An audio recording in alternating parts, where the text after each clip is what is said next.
I'm joined this morning by my fellow panelists, Craig Comrie, Chairman of the Health Funders Association and Principal Officer of ProfMed, Charlton Weir, who is the Chairperson of our NHI SteerCo and Principal Officer of Discovery Health Medical Scheme, as well as the following members of our NHI SteerCo, namely Boshoff Steenkamp from Momentum Health, Jeremy Yat, Principal Officer of FedHealth, as well as Professor Roseanne Harris from Discovery Health.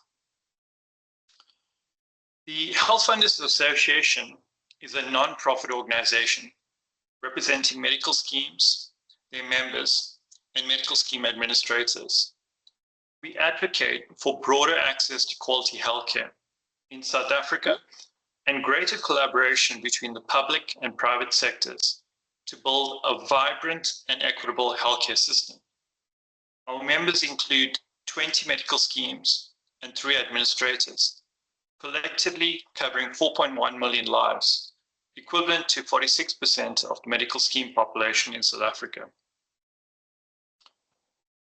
While our mandate is to speak for our members, today's legal challenge is being brought in the interests of all South Africans, including patients, healthcare professionals, providers, taxpayers, and everyone who relies on our healthcare system and contributes to its sustainability.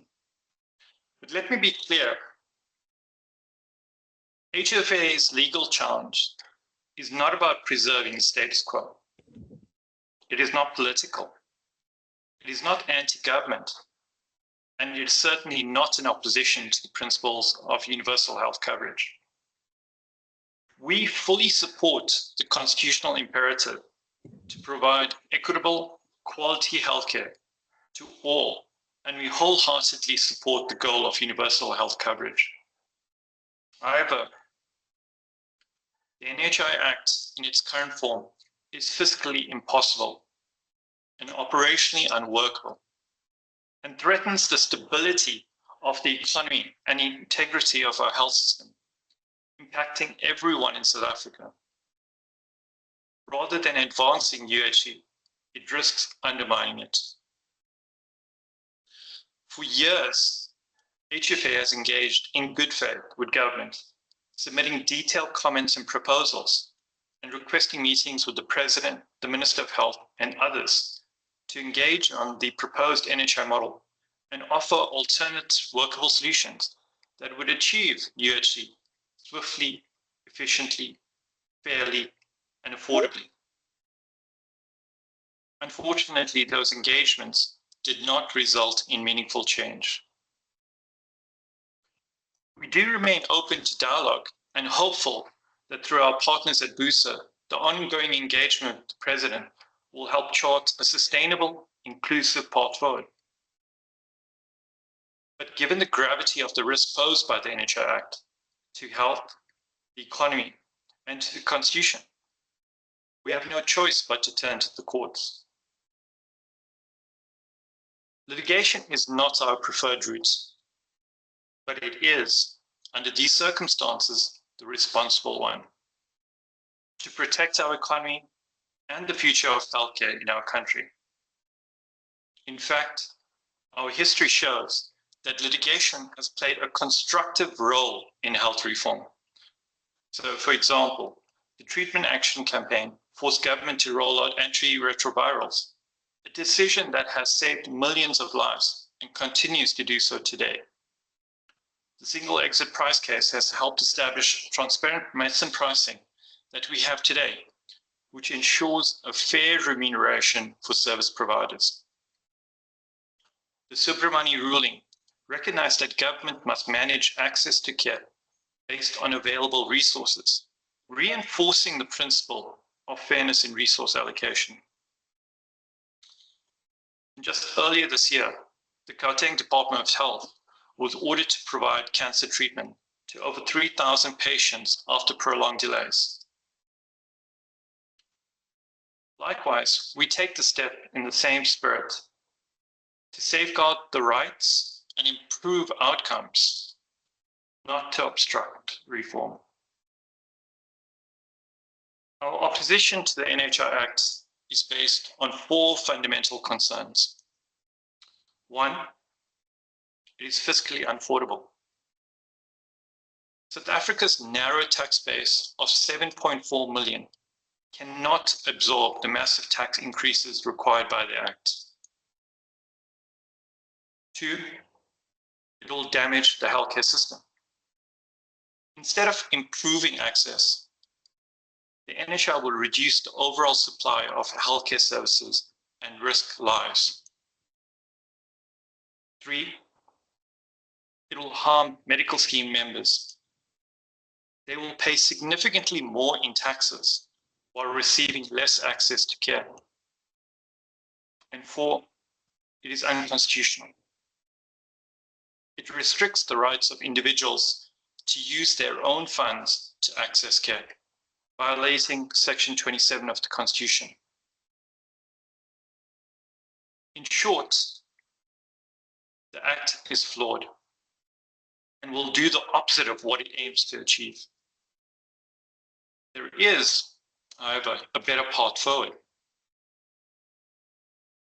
HFA has proposed a hybrid multi-fund model, a blended approach combining public funding with regulated private sector participation. It is a workable solution for South Africa that encompasses global best practices. Our model is built on a strong primary healthcare foundation, which is recognized by the World Health Organization, the World Bank, and the United Nations as the cornerstone of universal health coverage. It provides a common benefit package for all, underpinned by cross-subsidization to protect the vulnerable. Importantly, the benefits covered will be collaboratively defined, taking into account available resources and what is affordable across the population. These benefits can be progressively expanded as system capacity and economic growth improve. Our model will work because, 1, it is fiscally sustainable, avoiding unaffordable tax hikes. 2, it's redistributive, so benefiting low-income households, and is equitable through cross-subsidies from the young, the healthy, and the wealthy to the sick, the elderly, and vulnerable. 3, it enables choice, preserving people's ability to choose their cover. 4, it reinforces health market inquiry recommendations, including regulated competition that will drive innovation and cost control. 5, it is scalable, aligning expansion with economic growth and job creation. So HFA's hybrid multi-fund model is a practical solution for South Africa. It is faster, more affordable, and a lower risk route to achieving universal health coverage through progressive reforms. It strengthens public healthcare and leverages private sector funding and capacity, not to divide the system, but to expand access, to drive innovation, and to better deliver better care, more efficiently and for more people. It will, in fact, ease the burden on the public healthcare, allowing scarce resources to be focused for the most vulnerable. As HFA, our commitment is clear: to ensure that every South African has access to quality healthcare through a system that is fair, sustainable, and rooted in constitutional values. Thank you. I will now take you through the details of our case and the financial economic modeling that we've commissioned to support our legal arguments.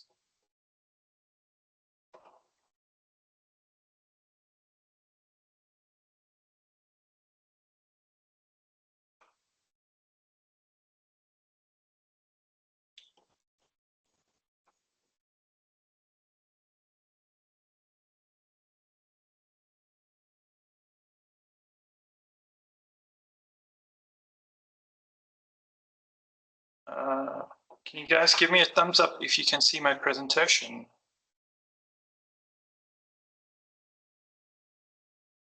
Thank you.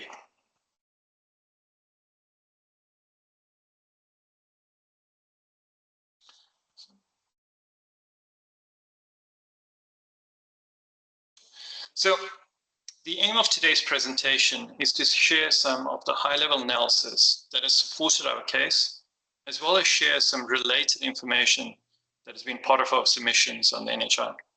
So the presentation is split into 4 parts. First, we provide an overview of our challenge.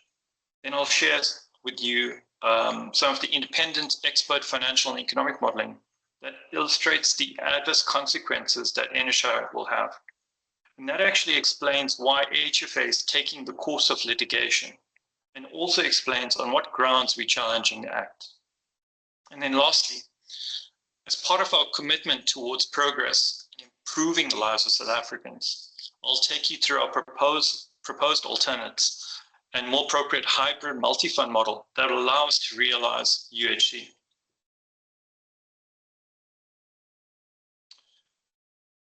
So HFA was established in 2015 as a not-for-profit organization. We are the voice of the industry for 20 medical schemes, 3 administrators, 4.1 million beneficiaries, and approximately 46% of all beneficiaries in the medical scheme environment. Collectively, we have deep experience, knowledge, and expertise in the healthcare funding, and therefore well placed to deal with the impact of NHI. And since inception, HFA has been advocating for sustainable and equitable healthcare. As an overview, our position is: 1, we fully support the goal of universal health coverage. 2, we find that the NHI model is fiscally impossible, carries substantial economic and health system risk, and will do the opposite of what it aims to achieve.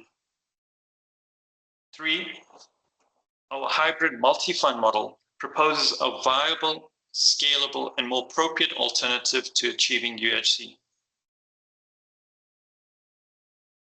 So, although the Act was signed into law on 15 May 2024, just over a year ago, our engagement on this policy actually dates back to the very first white paper in 2016. And over the years, we've consistently made submissions to the National Council of Provinces and Parliament, as well as having raised our concerns directly with the President and the Minister of Health. So our decision to lodge a legal challenge is not taken lightly. It follows years of constructive participation.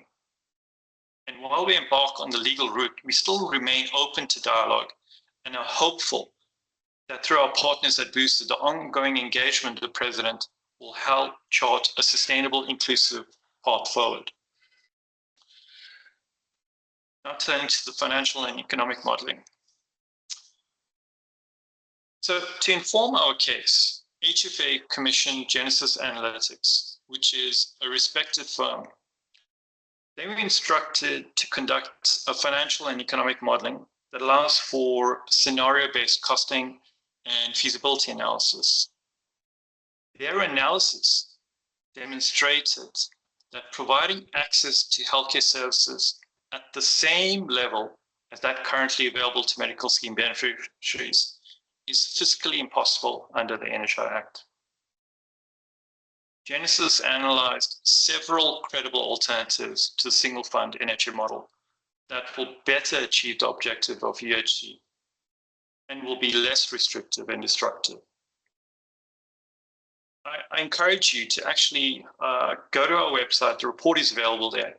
It's really a compelling read, and it's really worthwhile just understanding what does this mean for us. So before we delve into the analysis, I'm going to unpack South Africa's healthcare landscape. So of the 61 million people, approximately 9.1 million people, or 15% of the population, are members of medical schemes. But in reality, actually around 40% of South Africans, or about 25 million people, access private healthcare services. And this is information based from the National Income Dynamics study from UCT School of Economics. So what this means that aside from the 9.1 million medical scheme members, an additional 16 million individuals are accessing private healthcare. This shows that private healthcare is not just for the insured. It actually serves a broad cross-section of society.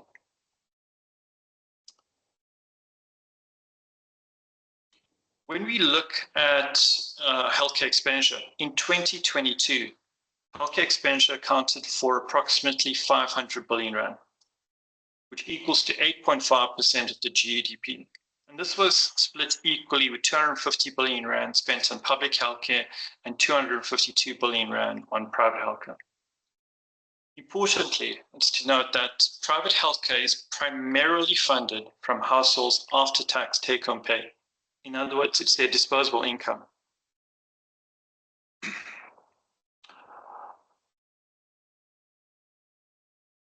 On the supply side, South Africa has approximately 28,000 general practitioners, just under 10,000 specialists, just over 220,000 nurses, and about just under 130,000 hospital beds. So these numbers might seem like large numbers. However, in comparison, South Africa has at least 3 times fewer healthcare resources per person than various high-income countries.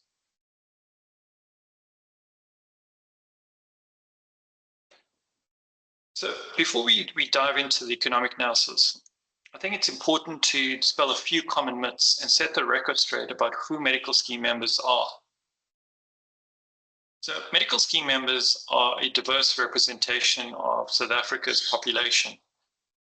And of the 9.1 million beneficiaries, the majority, 6.1 million or 68% are Black South Africans, with 51% or 4.6 million beneficiaries being African.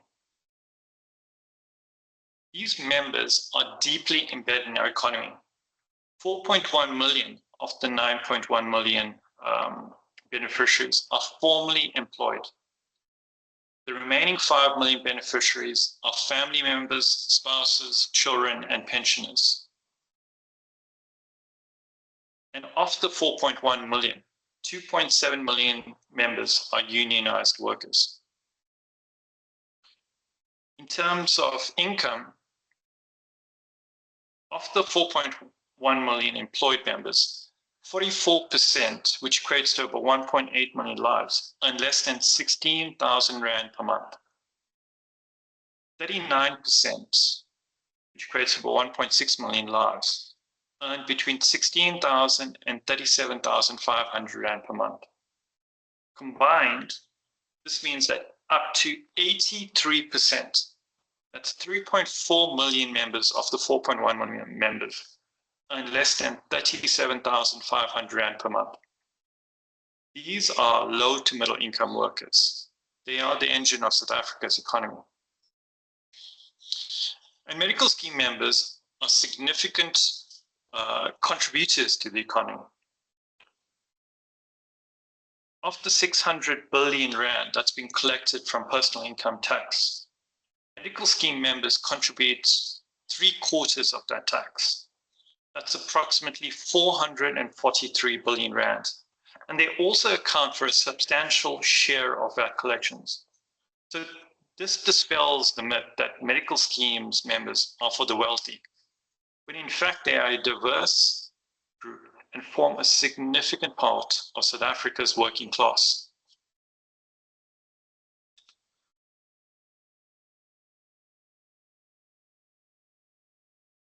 So a key part of the analysis lies in testing a series of promises that have been made by government that NHI will deliver a better healthcare system for all South Africans. And these promises have been and are widely repeated and form the basis of the NHI narrative that's out there. Some of these promises include everyone will have access to a comprehensive NHI benefit package, which is better than medical scheme cover. No one will pay more. Out-of-pocket payments will be eliminated. NHI will achieve significant efficiency gains. High levels of access and quality care will be achieved across the system. Combining the current public and private healthcare expenditure of 532 billion rand will be adequate to cover the costs of NHI for everyone in South Africa. So these policy commitments have been stated by government, but will not be achieved by the NHI Act. In fact, Genesis finds that it will be impossible for NHI to provide the same level of access and quality that medical schemes fund for their beneficiaries. Now moving into the core of the analysis. So Genesis tested multiple input assumptions to assess the real-world impact on health, economic metrics. So in terms of NHI benefits, Genesis considered comprehensive care and a shared resources scenario.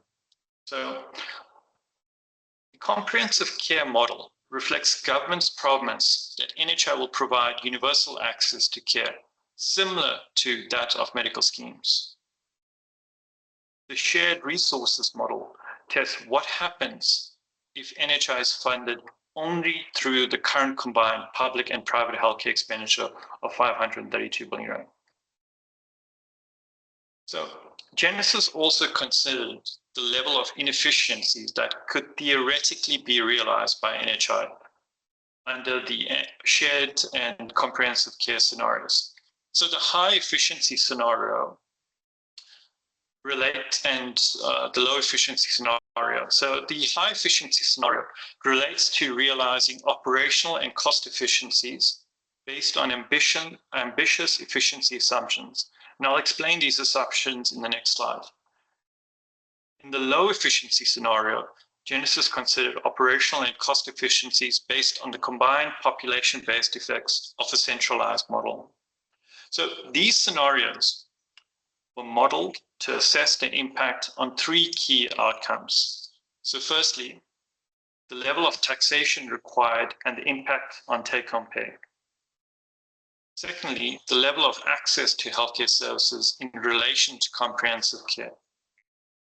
And thirdly, the economic impact, in particular, government's expenditure on healthcare.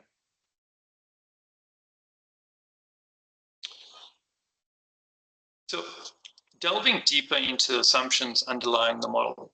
So as mentioned, government has suggested that NHI will achieve significant savings and efficiencies through measures such as, for example, strategic purchasing, lowering the input costs, referral protocols, and monopsony buying power. Genesis has incorporated these assumptions into the model, applying a total potential saving of 45.5%.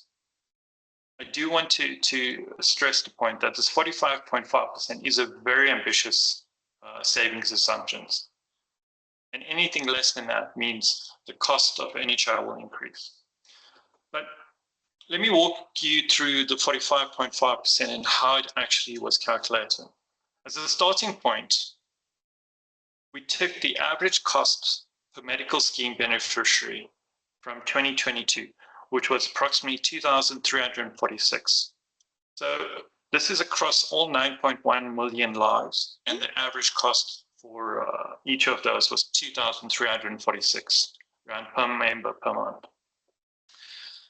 Then the first adjustment considered was potential 13% saving arising from demographics. Now, let me explain that. So the public sector population is actually younger, leading to lower utilization of healthcare resources.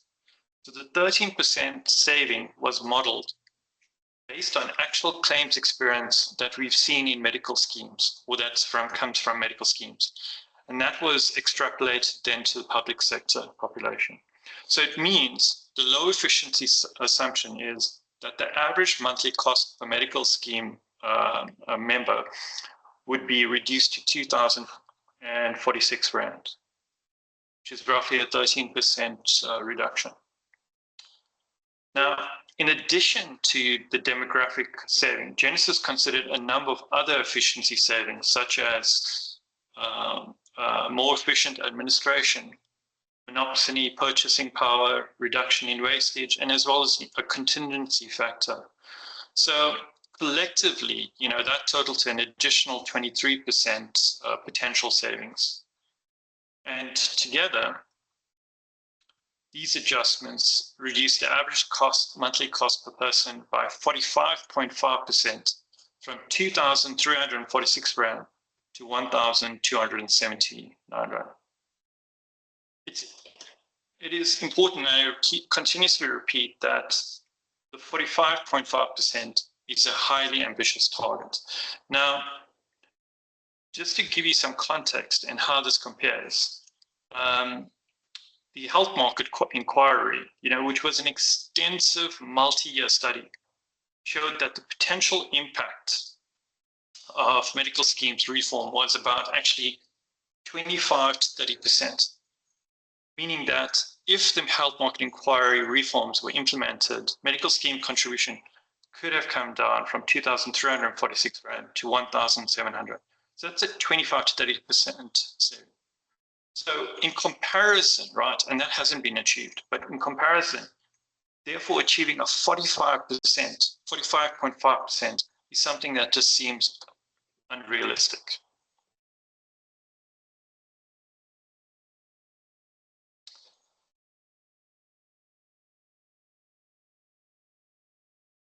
So just in terms of providing a scenario analysis, we've summarized Genesis analysis in the 4 quadrants in terms of comprehensive care, shared resources, and against a high efficiency and a low efficiency savings.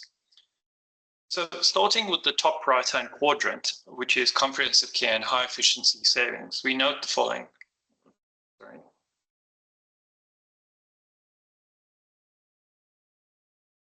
Personal taxes would increase by 2.2 times its current average rate. It's a 115% increase. And in this quadrant, people will not experience a decrease in benefit relative to comprehensive care, because we're assuming that level of care is actually at comprehensive. Everyone would experience the same level of cover. However, government expenditure on health as a percentage of the total health expenditure increases to 33%. That's more than double the current rate, and it implies that 1 in every 3 Rand is spent on healthcare.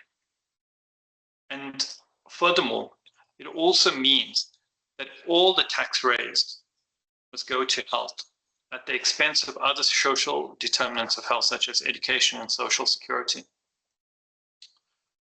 We now move to the lower quadrant under comprehensive care, where we don't achieve where we achieve only a low efficiency savings.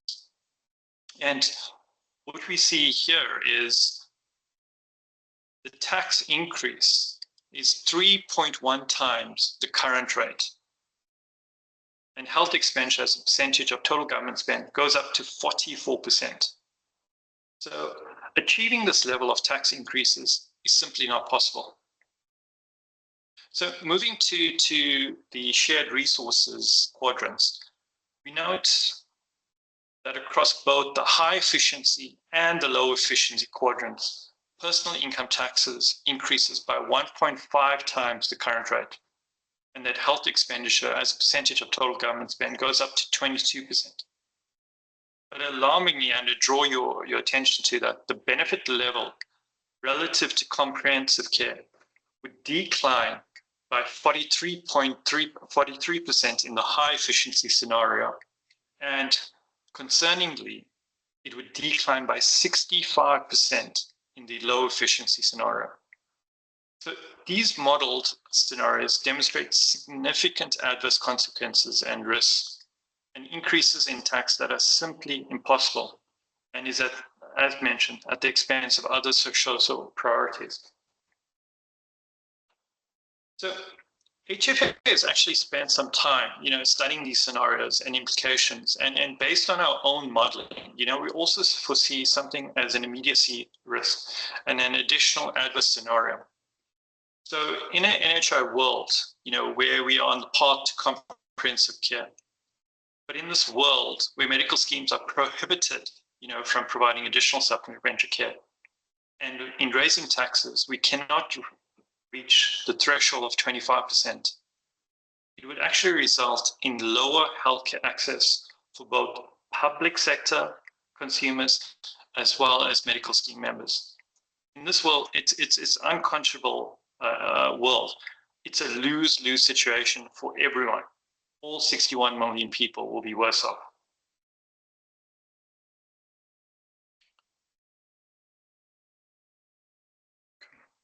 So I wanted to move a bit more into some of the analysis, so into the funding analysis. So Genesis considered a number of mechanisms for NHI funding, and all of which were considered unviable. So some of the mechanisms considered was firstly debt, and this option was quickly ruled out. South Africa's debt to GDP ratio is already at 74% and rising.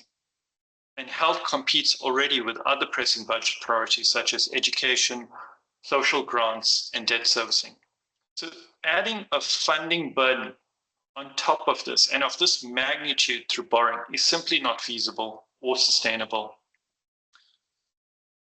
The next one considered was GDP growth.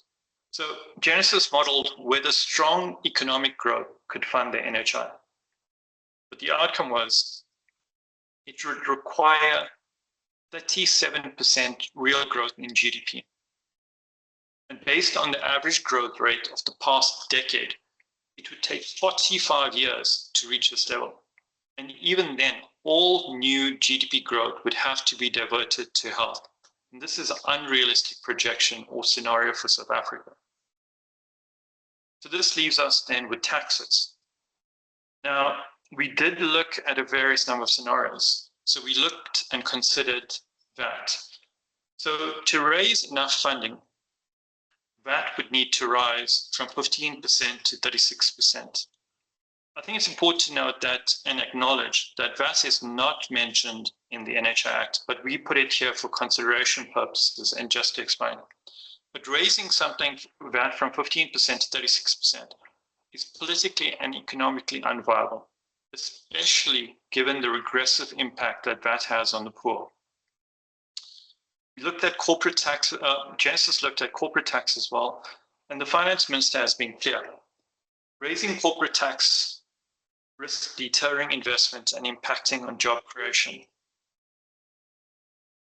In terms of donations, I think our recent experience has shown that from global health donors like PEPFAR and USAID, that while donations actually can help fill gaps, they're not a reliable source or sustainable source for core health system funding. So this brings us then to the analysis and the only remaining option, which is increasing revenue through personal income tax and payroll taxes.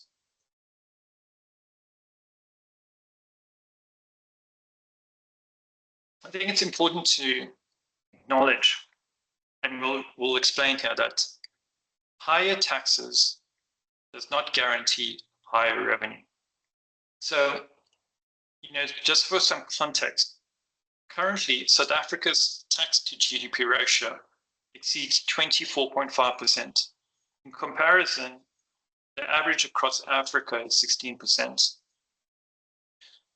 And the graph below actually represents the Laffer curve. And on the x-axis, we have increasing tax rates. And on the y-axis, we have the tax revenues that's collected, which corresponds to the tax rate.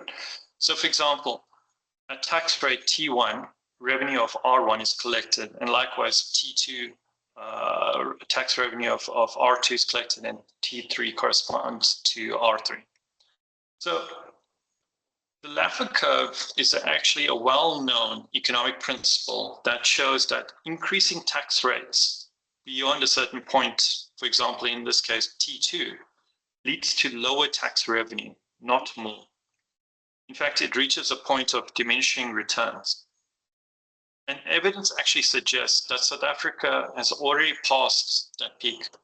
So for example, in 2017, and some of you might recall, is when the tax bracket was increased from 41% to 45%, SARS was expecting an increase of 5.5 billion rand. However, the tax revenue actually declined by 6.5 billion rand, likely as a result of tax avoidance and even tax evasion. So we believe we already, at past the Laffer curve, or potentially at the top of it. And then lastly, tax increases constrains economic growth.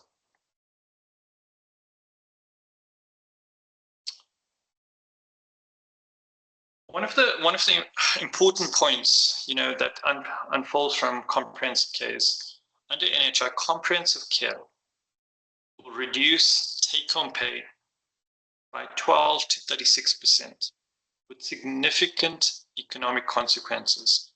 So let's look more closely at what that actually means for taxpayers.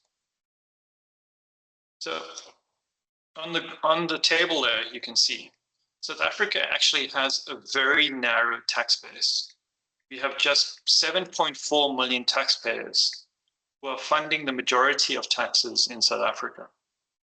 Now, I'm going to explain this table a bit more.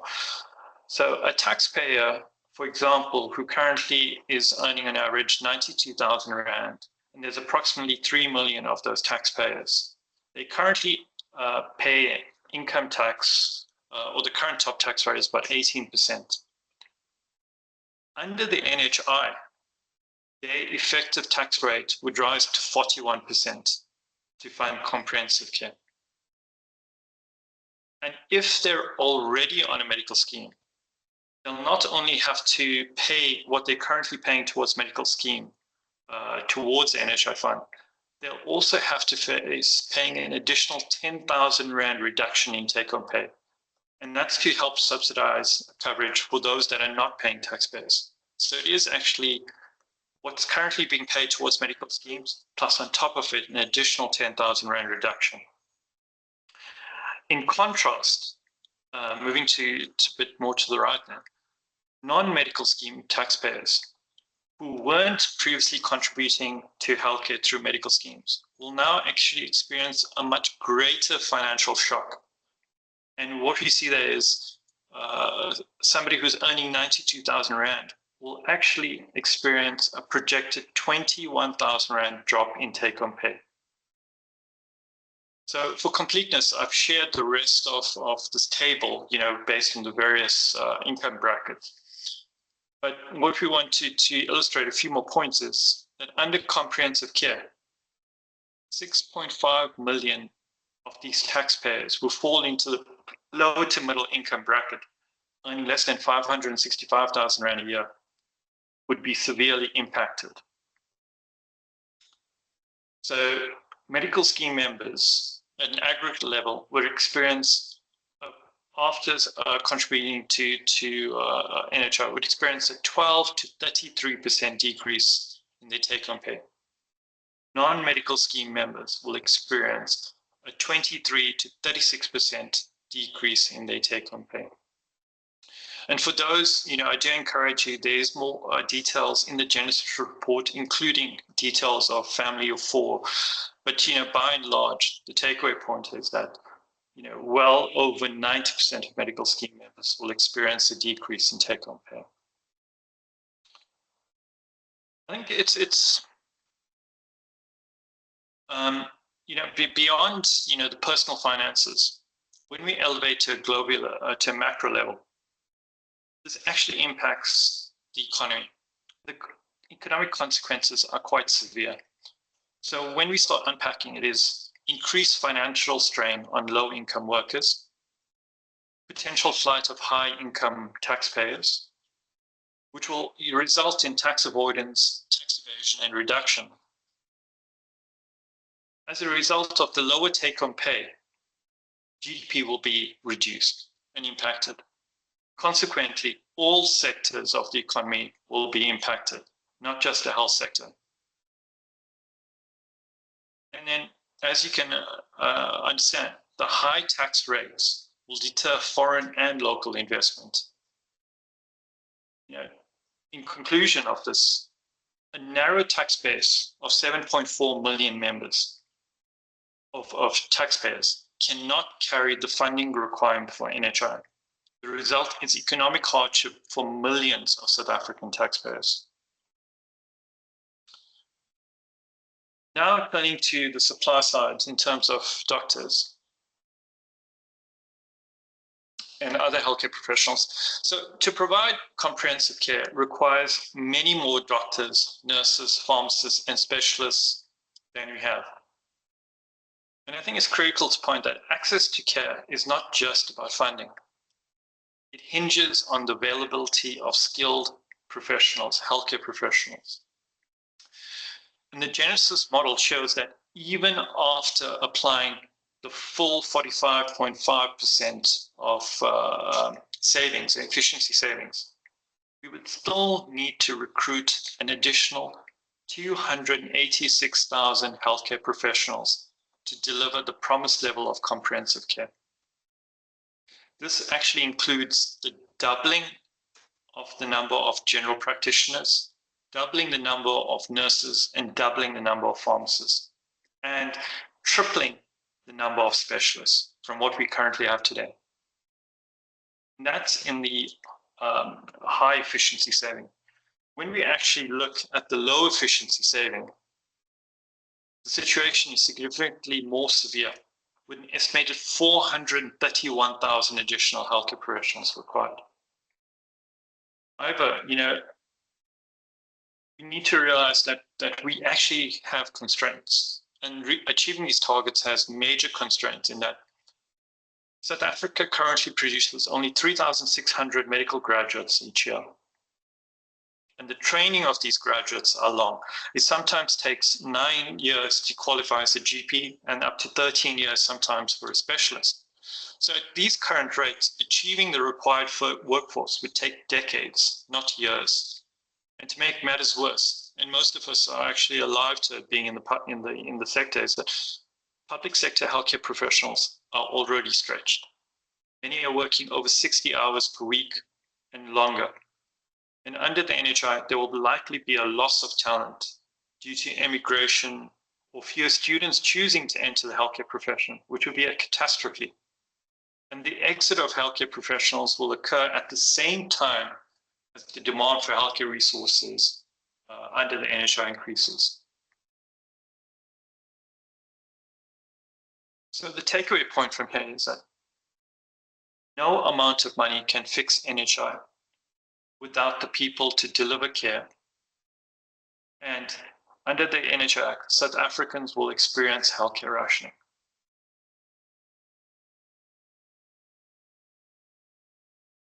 So,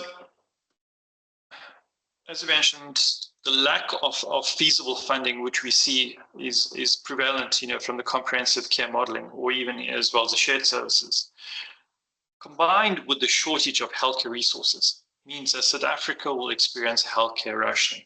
It's inevitable. And healthcare rationing is one of the most serious and inevitable consequences under the NHI model if funding and workforce shortages prevail. Even with the best intentions, rationing will impact both access to and quality of care for all South Africans. But let's break this down. Firstly, what would be experienced is reduced resources and workforce pressure. So patients will face care delays and shortages due to medicine and equipment shortages, limited hospital beds and theatre availability, loss of healthcare professionals through burnout or immigration, and the remaining professionals that remain in the industry will become overburdened. 2, you'll experience loss of patient choice. So restrictions are imposed on how and where patients can access care. So limited provider choice, restricted specialist access, and data referral pathways. And 3, restricted access to care. So even when care is available, patients may face restrictions due to longer waiting times. Certain procedures may be unavailable. Some may be refused care based on cost benefit or survival rates analysis. And healthcare will be subject to rigid benefit package and standardized treatment protocols. So healthcare rationing is a reality. It happens across the world. It happens in South Africa currently as such, both across even public and private. But just to actually maybe explain it, patients' access to care will be based on funding availability and clinical entry criteria. So in simple terms, renal dialysis may be restricted for patients over 65-year-old. ICU care may be limited for premature babies that are under a kg. Cancer treatments may be denied if they don't meet the strict cost-effectiveness thresholds. In short, healthcare rationing under NHI means fewer resources, overburdened professionals, restricted patient choice, and limited access to critical services. So in summary of this chapter, the economic analysis conducted by Genesis Analytics makes one thing very clear. The NHI model in its current form is fiscally impossible, carries substantial economic and health system risk, and will ultimately undermine the very goal it claims to achieve. So the model highlights the following critical concerns. It is one, fiscally impossible to implement, even under the most optimistic savings assumptions. It'll impose economic hardship on all taxpayers, especially low and middle income earners. It'll actually reduce access to healthcare services and essential goods. The healthcare workforce, who are already under pressure, will face massive attrition, further limiting care. Healthcare rationing will become widespread, undermining equity and outcomes. Increased healthcare costs and out-of-pocket payments, in that cover not afforded by NHI, will become inordinately expensive. And importantly, there are major downside risks before NHI is even implemented, including adverse selection, destabilization of medical schemes, and a potential actuarial debt spiral. So stepping back,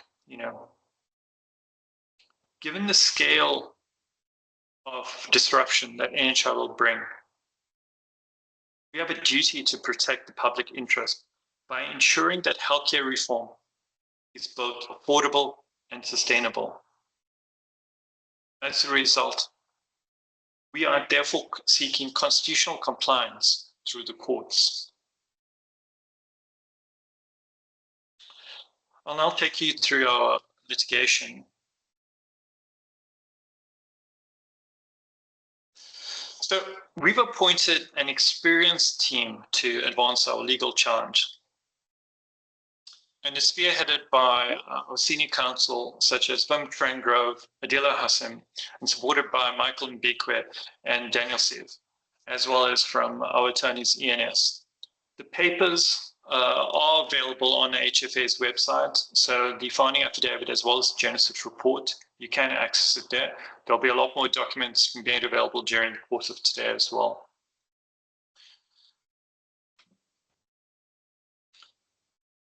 Just as an overview, our constitutional challenge is premised on 4 grounds. So the first ground is that the NHI Act is irrational in that it's incapable of achieving its intended purpose. 2, Section 33 entrenches a single fund model, which limits the role of medical schemes to complementary cover. That infringes the right to access healthcare.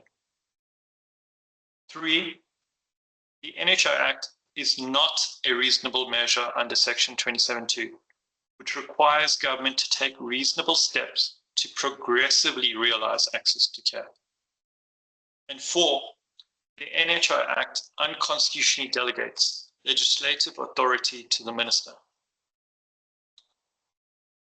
In going to the courts, we're seeking the following relief. So firstly, the NHI Act in its entirety to be declared unconstitutional and invalid.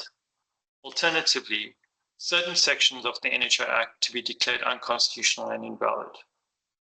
So our case has been lodged in High Court. It was lodged yesterday in terms of it, and we'll follow the process accordingly. Now actually looking forward into the future of of HFA's hybrid multi-fund model. So achieving UHE is a common goal that we all share. And for those that may not be aware of it, WHO's definition of what UHE means is that all people have access to the full range of quality health services they need, when and where they need it, without financial hardship. UHE is the goal, but NHI is not the same as UHE.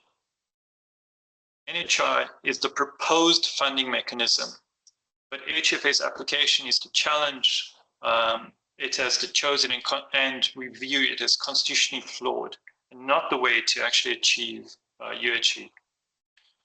Supplementary coverage is neither unusual nor actually inimical to the achievement of UHE. And importantly, what we are seeing is there are other models and other funding mechanisms that will better achieve the objective of UHE and will be less restrictive and destructive to the existing level of access.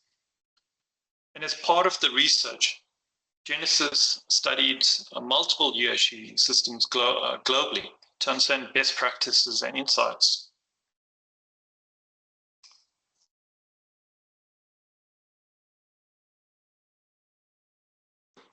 So the World Health Organization tracks, has a UHE index, which actually tracks how countries are progressing towards universal health coverage. South Africa currently actually has a UHE score of 71, which is above the global average of 68. That means, relative to many countries, including some with similar or even higher GDP per capita, we are actually performing reasonably well in expanding access to essential health services. It's particularly noteworthy, especially given that we have a low GDP per capita and even the economic constraints we face. I mean, this shows that we've made real progress and that it's possible to continue improving access without fundamentally dismantling the current system. One of the other important insights is we've seen, or at least we've heard, that higher healthcare expenditure, is sometimes better. But we actually challenge the assumption that spending more on healthcare automatically leads to better outcomes or lower out-of-pocket payments. And South Africa is actually a clear example of this. So what we have here on the graph is the current health expenditure per capita adjusted PPP. Now, South Africa has roughly $1,210 healthcare expenditure on a PPP basis, whereas countries like the United States and Switzerland have 8 to 10 times the size of healthcare expenditure per capita. But despite having a low per capita healthcare expenditure, South Africa ranks the 12th lowest in out-of-pocket payments globally, out of 193 countries. This indicates, right, that our current mixed health system, despite its challenges, despite its flaws, offers a degree of financial protection that many higher spending countries do not achieve.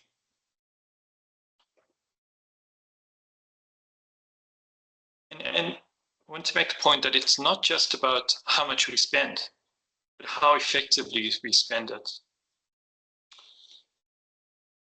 One of the other critical lessons that we've come across, that has been gleaned from global health systems, is that partnership with private sector has been critical to achieving universal health coverage. Almost all successful UHE models, whether it's in high income or middle income countries, or even lower to middle income, involve strong public-private collaboration. So in these countries, rather than sidelining the private sector, these systems leverage its capacity, leverage its innovation, and its infrastructure to expand access, to improve efficiency, and to enhance quality of care. And South Africa's private sector, is well developed and is actually considerably, arguably, one of the world's class in terms of what we receive in here. Harnessing it as a partner, not as an adversary, is actually essential if we're serious about delivering UHE in a sustainable and inclusive way. So there have been a number of alternate NHI models that have already been proposed, many of which take a more balanced, inclusive, and collaborative approach than the current NHI. So, for example, we've had the Taylor Commission, which was proposed in 2003. We've had the hybrid model, which was presented by the high-level panel recommendation in 2017, which was chaired by our former president, Kgalema Motlanthe. We had the SAPIF model in 2018. We had the rejigged NHI model by Percept in 2020. More recently, we've had Haas's mandatory health insurance model presented in 2022. And then during the course of November, December of 2024, we had the UHAC proposal, which was signed by 30+ healthcare associations. But what stands, across all these models is actually a clear trend. And whether we look at proposals from the Taylor Commission to the UHAC, the common thread is that they all emphasize multi-fund, multi-payer systems, and a strong partnership with private sector, not a single fund monopoly as proposed by the NHI Act. And these models aim to achieve UHE in a way that is financially sustainable, operationally practical, and substantively less restrictive as a means of achieving purposes of UHE. So turning towards HFA's hybrid multi-fund model. So HFA's proposed hybrid multi-fund model builds on the foundation of NHI funds, but it enhances it by incorporating a number of international best practices and lessons from successful UHE systems around the world. So our model actually combines NHI with a supplementary role for private funds. So it starts with taxpayers. Taxpayers will make contributions to the NHI fund. There'll be a common NHI benefit package, which covers benefits at public and private providers. There'll be an NHI monthly fee paid to medical schemes, which will be at less than the cost of the NHI package. So for example, if the average package is 100 Rand, medical schemes would only receive 80 Rand from the NHI fund, with the intention that that 20 Rand savings will stay with the NHI fund and form a part of social cross-subsidy, ensuring that the vulnerable people will actually get a better package out of it. But the difference of the 20 Rand will actually be covered from medical schemes as part of the voluntary contributions which members will pay in opting to medical scheme cover. Medical scheme members, will then have access to the NHI benefit package that everyone has, and on top of it, supplementary cover, or in addition to supplementary cover. Providers, both public and private, will be contracted and paid from the NHI fund and or medical schemes under a common contracting framework for the NHI package. So our model, like those proposed in the previous slide, allows for coexistence between the NHI and medical schemes. In other words, it's not a choice of NHI or medical schemes. We believe it should be NHI and medical schemes working together. And this approach actually supports financial sustainability, protects choice, and maintains the strengths of both the public and private sectors, ensuring a stronger, more resilient health system for South Africans. Our model, our hybrid model, actually promotes a responsible approach to UHC, one that expands access step by step without destroying the system. So this model allows for progressive expansion, which aligns with available resources, workforce capacity, and infrastructure readiness. And the model is scalable. So as South Africa's economy grows, as employment increases, we can scale up the package, ensuring long-term affordability and sustainability. And it is a scalable part to UHG, which is aligned, to the economic growth and system capacity. In summary, HFA's hybrid multi-fund model builds on the foundation of NHI, but enhances to create a health system that is more affordable, more equitable, and more efficient. So just in recapping quickly, it's economically sustainable. It avoids unavoidable tax increases. It's redistributive and equitable. So younger, healthy, and wealthier, cross-subsidized, the elderly, sickly, and vulnerable.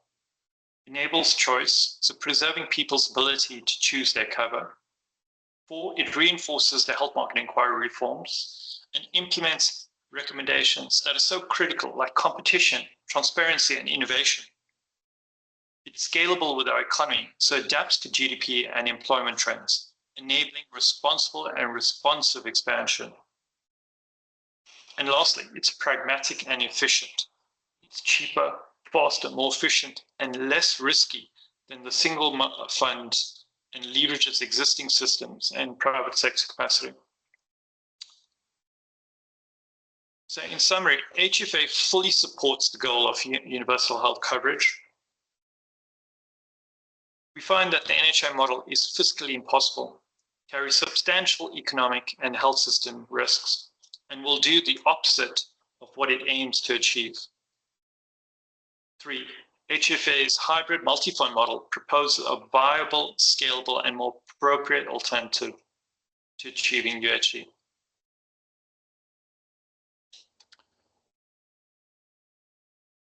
So what does this mean? We want to co-create a healthcare system that works for all South Africans. That's our shared goal. In fact, Section 27 of the Constitution makes it clear. Everyone has the right to access healthcare services. It's enshrined there. It's something we want to not just be on pen and paper. We want to make it a reality. And we firmly believe, we're not seeking to preserve the status quo. We believe meaningful reform is essential to improve affordability, quality, and access. And we remain committed to working with government and stakeholders to design a more inclusive, financially viable, and constitutionally sound path to UHG. Thank you. I've come to the end of my presentation.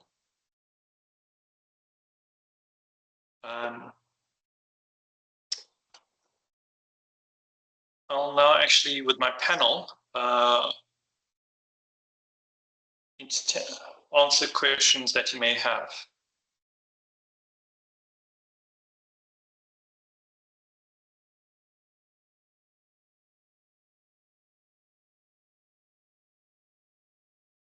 If you have any questions, Seppi, are they able to raise their hands?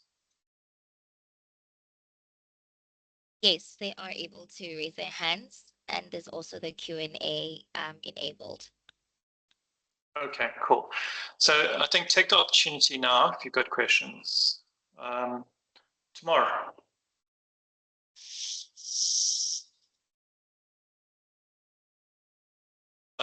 Tomorrow I think is muted. She's unable to talk, I think. Seppi, can you assist with that? Yes, I have enabled her access. Tomorrow you can go ahead and unmute yourself.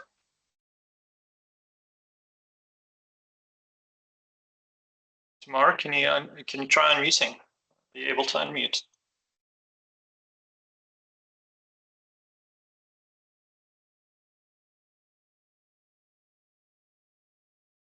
Hi, sorry about that. Tanishan, if you can hear me, My question Okay. relates to something you said at the outset when you said that NHI in its current form will make things worse for everybody. Given that it's often positioned politically as something that will close the gap between the haves and the have-nots, can you elaborate on why NHI, as it's currently framed, will make things worse for people who currently use the public sector? Intuitively, you might think that if what there is shared more equally, people who have very little right now would be better off. And then secondly, can you say a little bit more about your alternative to NHI? Has it been modeled on a system used somewhere else? I'm thinking specifically of the aspect in which the medical scheme environment will, in a sense, pay an extra subsidy or cross-subsidize the state sector. Where does that come from, and how are you going to sell that to medical scheme members who, it seems to me, will be paying multiple times? There'll be contribution through general taxation, there'll be an earmarked contribution to NHI and a medical scheme contribution.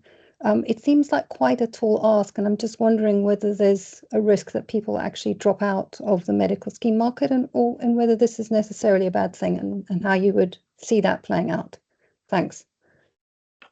Sure. Thanks, Tamara, for all the difficult, interesting questions. Okay, so let me start, with the first one. So what we are saying is, firstly, what we've modeled in comprehensive care is going to firstly take a significant amount of tax increases. And we've shown the extreme of tax increases. So one, that's it's physically impossible. Two, even to actually achieve that, we need healthcare resources. And we've talked about a comprehensive care means 286,000 comprehensive care resources, additional resources, which we simply don't have. In that environment, it does mean healthcare rationing. It means less access, less quality care. So people who currently will, using public healthcare sector, and we've got this example here where it's intermediaries. We're on this track. We try to raise taxes. We don't get to the 25% increase in taxes.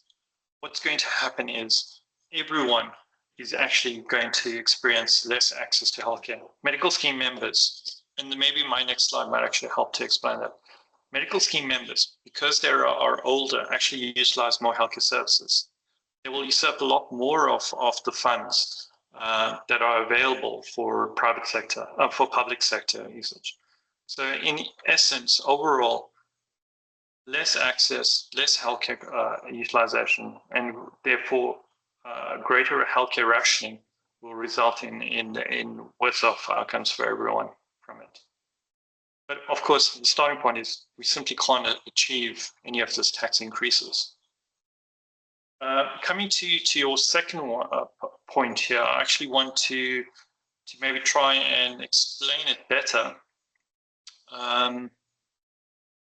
So firstly, UHC models, there's no trade secret. There's many countries around the world that actually have UHC models. Some of ours has actually been modeled on Chile, Mexico. So it's fundamentals that are similar to Chile, Mexico. Some in Germany I've seen as well. There's one other country as well. So there are kind of based on those countries. I want to try and see if I can explain this concept.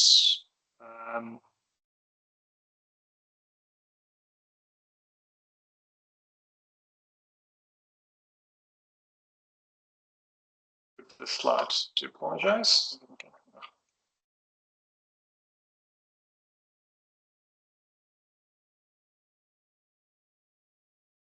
Sorry, well, I have technical difficulties. Can I ask Roseanne, can you maybe just drop in a bit more points on the first part, if you can? Well, I try to sort this out. Sure. Good morning, everyone. So I think just to make the point that the proposal requires raising taxes. So any situation where you are promising benefits requires the raising of taxes under that baseline pooling model. The only way to collect the voluntary contributions and expenditure that is made by people now is through raising taxes. And as Tonation has highlighted, we have a major challenge with actually collecting those additional revenue from taxes given our current fiscal state. So the risk is that if you've made a benefit promise, but you're not able to collect the revenue to support that benefit promise, and at the same time you've prohibited medical schemes from being able to cover those benefits, then you run the risk of creating a deficit, which will then result in everyone's access being hampered. Thanks, Nation. Back to you. Great, thank you very much. I've managed to get the slide I wanted to. Okay.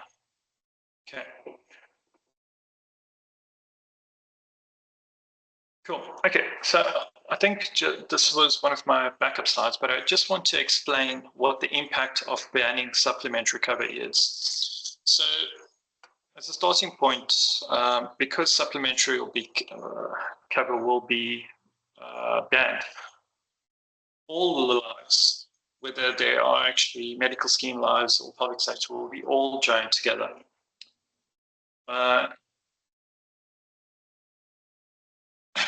So however, what we do know is that medical schemes members typically use more healthcare. So because they're an older population and they're also more aware of their benefits. So even though they pay in more, they actually cost more. So typically, for example, and this is purely illustrative, right? For a benefit package that costs 100 Rand, in a combined risk pool of all members of all 61 million people, medical scheme members' average cost of care will be about 130 Rand because they utilize more, while non-medical scheme members will actually be closer to 94 Rand. So on an aggregate level, it's 100 Rand for all 61 million people, but the utilization of medical scheme members is actually worse off. So, and this is why we're actually advocating for supplementary cover, right?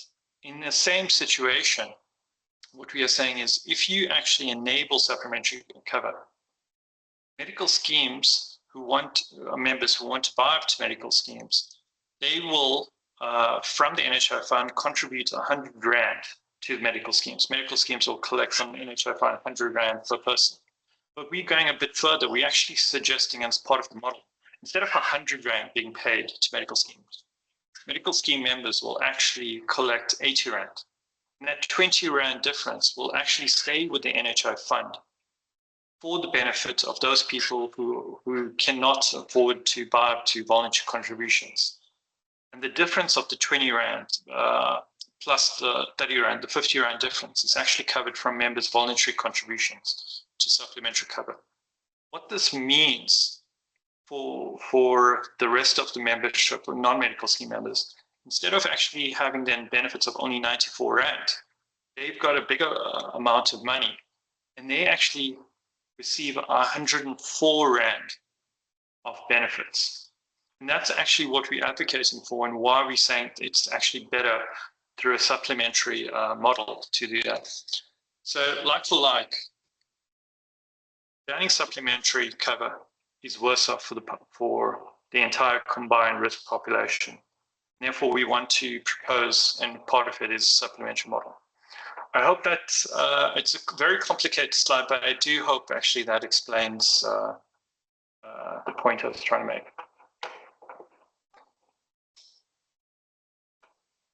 Other questions? Akashni.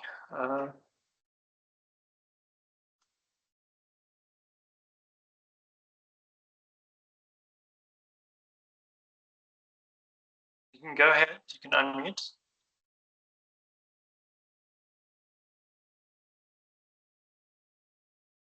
Go ahead, Akashni.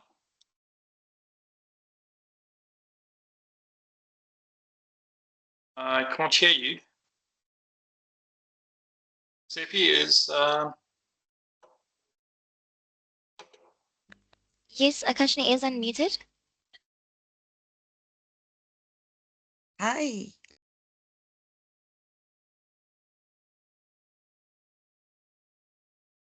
I Try again, don't know. Akoshni.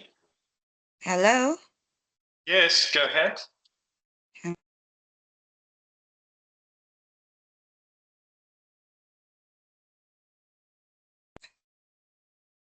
Okay. I think we seem to be having problems there, Akoshni.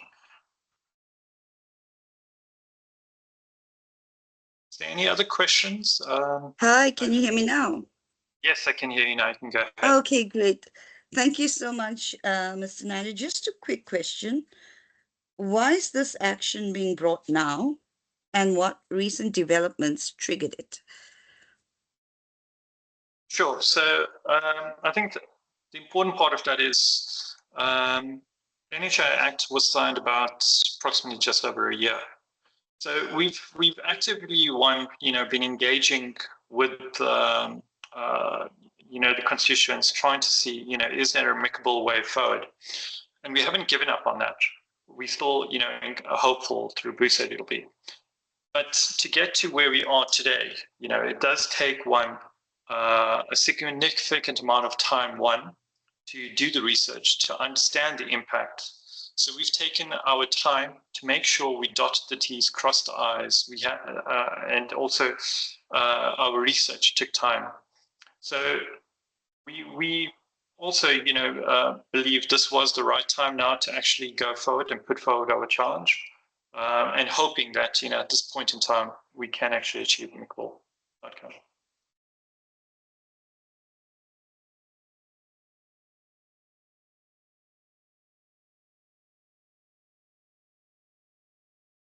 Thanks. Is there any other hands or questions?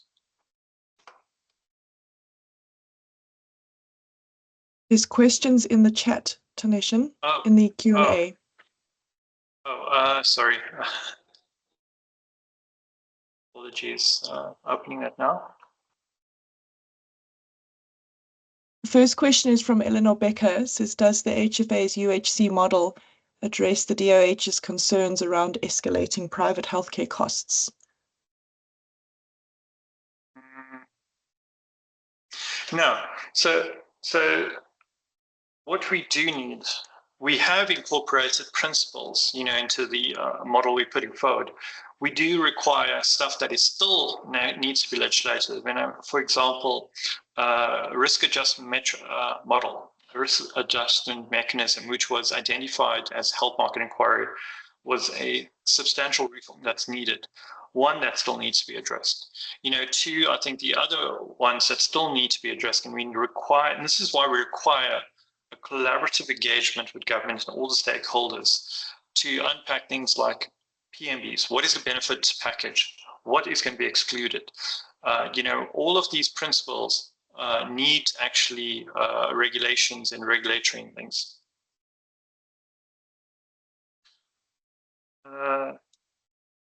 Cool. Okay. I'm sorry. I seem to be struggling with questions here. When will the Genesis report will be on the website? Yes, Genesis report will be available. It should be, if not now, but during the course of today. Oh, sorry, it's saying it actually is available on the website. Is there any other questions?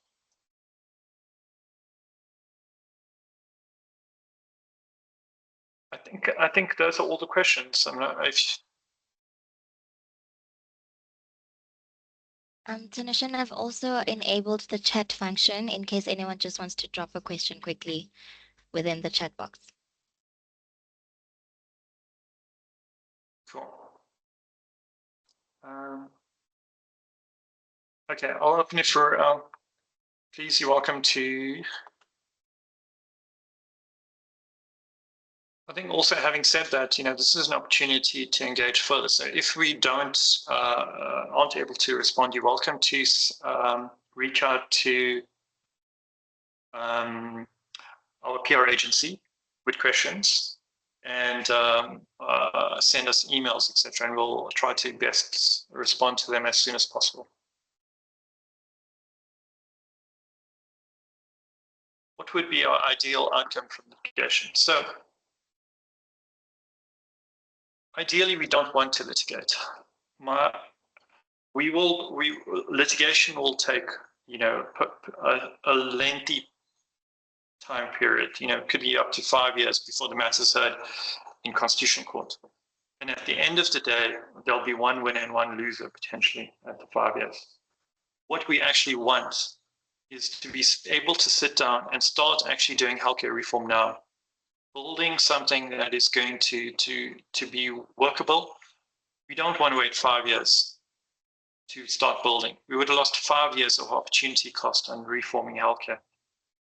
So my actual win is let's start working and building something now.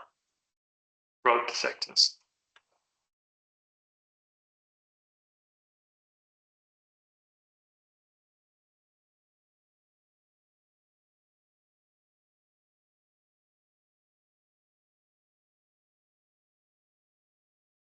Cool. Okay.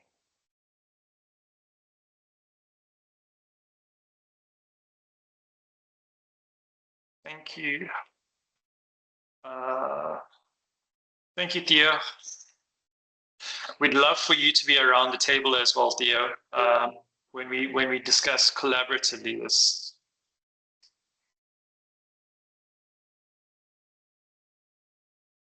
Okay, guys, I think that's it. There's no further questions. I'm going to call it. And as I said, you can always reach out to the PR agency with any further questions. Thank you very much. I do hope you found the session insightful and informative, and I hope that the message actually goes out there that HFA really wants to build a collaborative and a future for all South Africans, and we want people to come around the table. So while we have to go this legal route, we still want to embark and engage collaboratively on improvement for healthcare. Thank you, everybody. Have a great day. Cheers. Bye.